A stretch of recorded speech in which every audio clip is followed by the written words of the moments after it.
Hello, everybody. Thank you very much for tuning in. This is AK coming at you with another credit tip.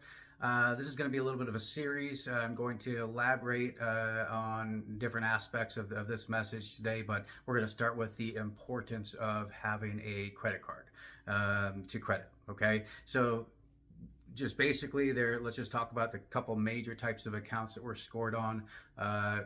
Installment accounts or loans, and revolving accounts or credit cards or lines of credit.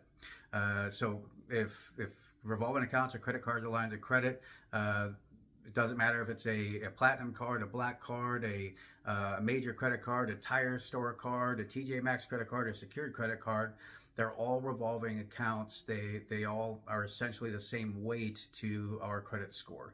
Now, certainly the individual credit cards are different perks and rewards and interest rates. They can differ and vary, but to credit, they're all simply revolving accounts. It's very important to know is that all of your different credit cards have equal weight to your credit score. One isn't more important or way more than another. They're all equal. Okay, so with credit cards and revolving accounts make up a significant portion of our overall credit score opportunity. At least 30% of our total possible credit score is calculated only on revolving accounts. So if anybody doesn't have at least one open revolving account, you're essentially taking 30% of your credit score and just chunking it out the window.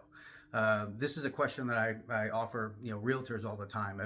If they have folks that are inquiring about a house and have not yet been pre-approved, a realtor can quickly kind of gauge, their credit if they wanted to. You just simply ask anybody, hey, do you have any open credit cards of any kind? If anybody says no to that question, more than likely you have a lower credit score and you may not be lendable. Just generally, I'm not saying that's always the case, but just generally, right? Just to prove a point, okay? Just to talk about the weight of needing to have a revolving account. Again, revolving accounts are at least 30% of our total possible credit score opportunity. So having one is vital. If you don't have one, you got to get one. If you don't already have one, you're gonna, if you're just trying to apply for just major credit cards or whatever, store cards, you're probably going to get denied. That's why secured credit cards exist. Secured credit cards are revolving accounts also, so just as much weight as any other type of credit card. Just secured credit cards are simply a different method for which we can be approved for one. The catch-22 about credit and credit cards is if I don't have one, but I need one, I have a low credit score. But I need to have a credit card, so I'm applying for credit cards, but I keep getting denied because of my low scores. So something I need to get, I can't get, so I can create higher credit scores. That's why secured credit cards exist. They're a different method for which we can be approved for one. Secured credit cards, you're going to provide a deposit or collateral.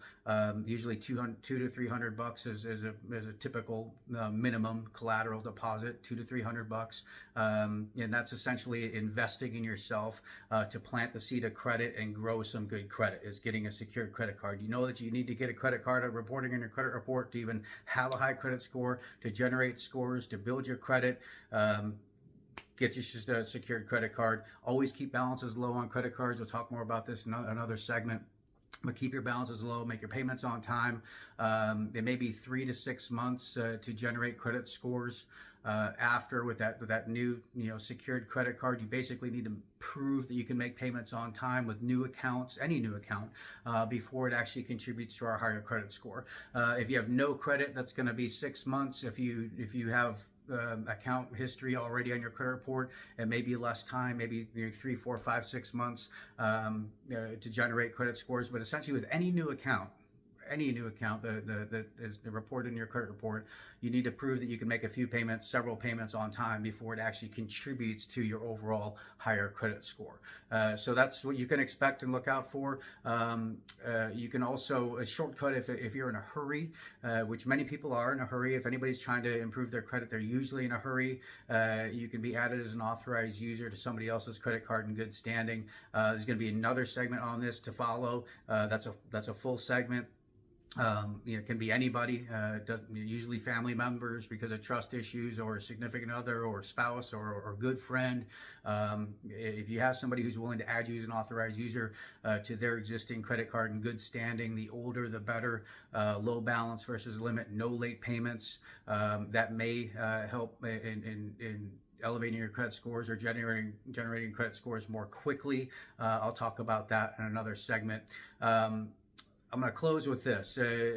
One of the most common mismanagement errors that the folks make regarding credit cards or wanting to improve their credit is folks that are trying to improve their credit. They already have open credit cards, but they continue to open more credit cards, like every other month moving forward, and that may be because of credit monitoring, free credit monitoring sites, apps that recommend you open new accounts. Hey, you're a good candidate for this low interest loan, or this other credit card.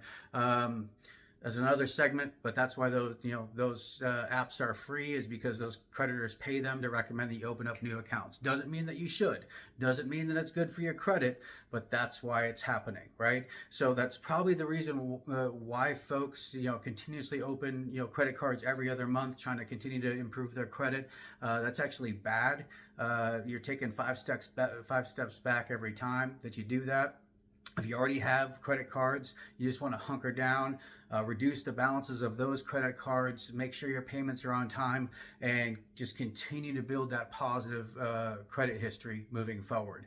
And I'm going to elaborate regarding these different aspects in the next segments, but this is a good start for us.